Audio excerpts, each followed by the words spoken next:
Isang magandang araw sa inyong lahat. Ako po si Lisa, isang miyembro ng Gabriela. Mabuti Father Roberto, kumakatawan sa simbahang Katoliko. Ngayong araw na pong ito ay pinagpala po tayong kapanayan ng isang bagong bayan, isang OFW, si Marites de Leon.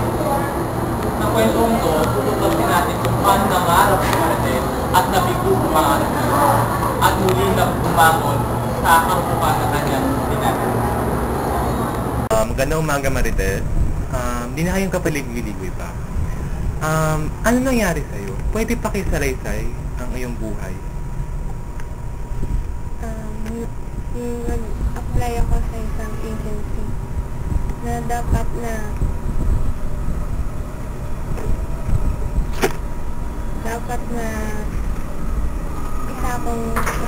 isang magtatrabaho sa isang pabrika sa Korea. Kaso, ibang naging trabaho ko. Naging isang katulong ng mag-asawang Koreano.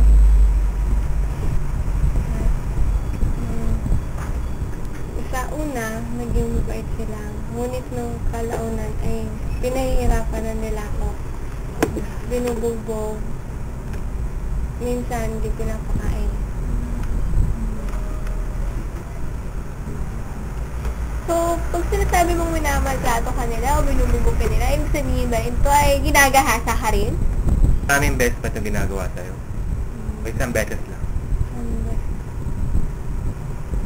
Pagkatapos ba nito naisip mo na gusto mo nang umalis? O pinili mo pa rin mag-iin? Gusto kong umalis na kasi lang masyado silang baigtit. Kinukulong nila ako sa loob ng bahay. Sa pagtitiis mong yan, nakakakuha ka ba ng sweldo sa mga amo mo? Hindi. Hindi. Anong pabuya niya sa'yo? Anong binibigay Hindi sa'yo? niya benepisyo. Benepisyo. Walang sweldo? Walang sweldo. Kaya pakain ka ba? 3 beses ang araw? Hindi. Hindi. Wala kang day off? Kahit man lang gano'n? Nakakulong lang ako. Nakakulong ka. Paano kung kunwari maalis sila? Paano na yun? Kukulong nila ako dun sa loob ng kwarto. Kinukulong ka. Eh, yung passport mo, nasa iyo pa ba? O, hawak nila yung passport. Tinatago. Sinasabi nila. Paano ka nakaalis? Tapos,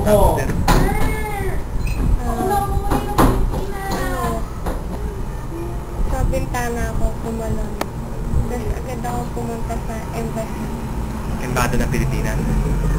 At doon naman, tinulungan naman nila ako para makabalik na yung Pilipinas. Pero nagsampa ka ng kaso laban sa Koreano ngayon. Nagsampa na ako ng kaso. May progreso ba ang laban mo? May laban ka ba? May sapat ka bang ebidensya para kalabanin ng ano? Kasi iba yung ibang bansa yun, di ba? Paano yun? Ang nangako naman ng ang embassy na tutulungan nila ako na malutas yung kaso. So, before pagbalik mo dito, diba? Kamusta naman na yung buhay mo ngayon? Mas okay na ba? Mas okay na, nakaka-recover. Nakaka-recover. So, babalik ka ba dun sa probinsya mo o dito ka na? Babalik na lang ako sa probinsya kahit mahirap yung buhay. Mag-case na lang ako.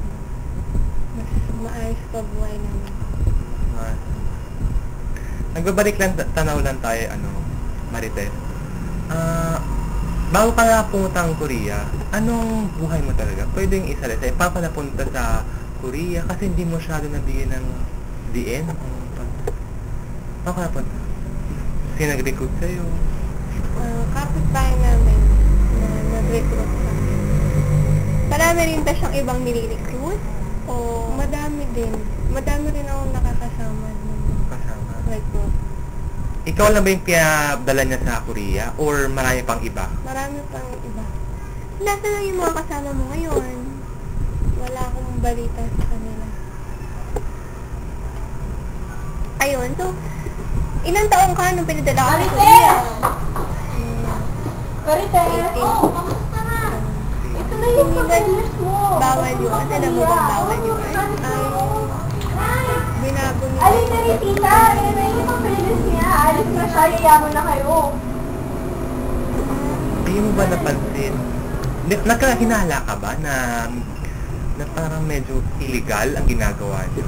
Illegal ang recruitment agency na ginagawa? Naghinala na. Pero nakipagsapala ka pa rin. Bakit? Kasi, Hindi mo rin ba naisip baka mangyari rin sa yung katulad sa iba? Huwag ka magpapaloko, ah. hindi ko na yun.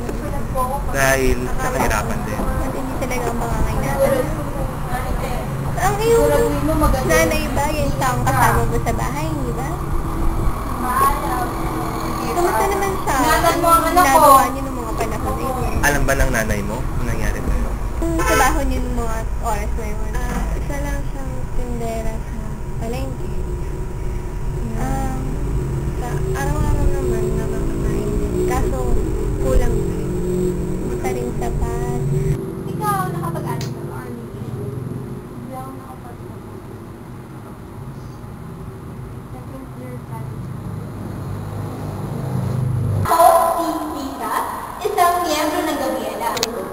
Taon-taon, libo-libo mga kababaihan na nagiging biktima ng pang-aabuso. Kahayaan na natin magpatuloy ang pagpapawalang bahala natin sa mga tunay naman na nangyayari sa mga kababaihan. Hindi syempre, di ba? Panahon na para tubuhan ang pagmamasada at pag-aabuso sa mga kababaihan. Sila din naman ay may patas na karapatan. Kaya, stop the abuse. Tulungan natin ang mga babae ito na magkaroon ng bagong buhay, ng bagong patas.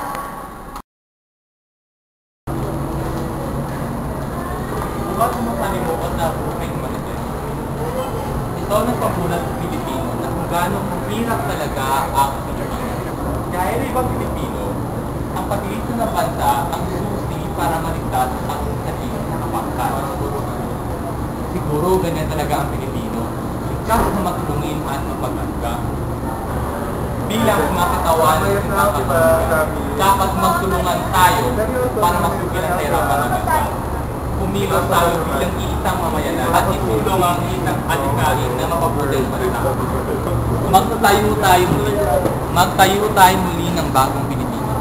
Ang bagong Pilipinas, mapagparaya sa kapwa Pilipino. Ang Pilipinas na pantay ang pagdilim sa bawat Pilipino at higit sa lahat, mabigyan ng tamang karapatang pagtao ang bawat Pilipino.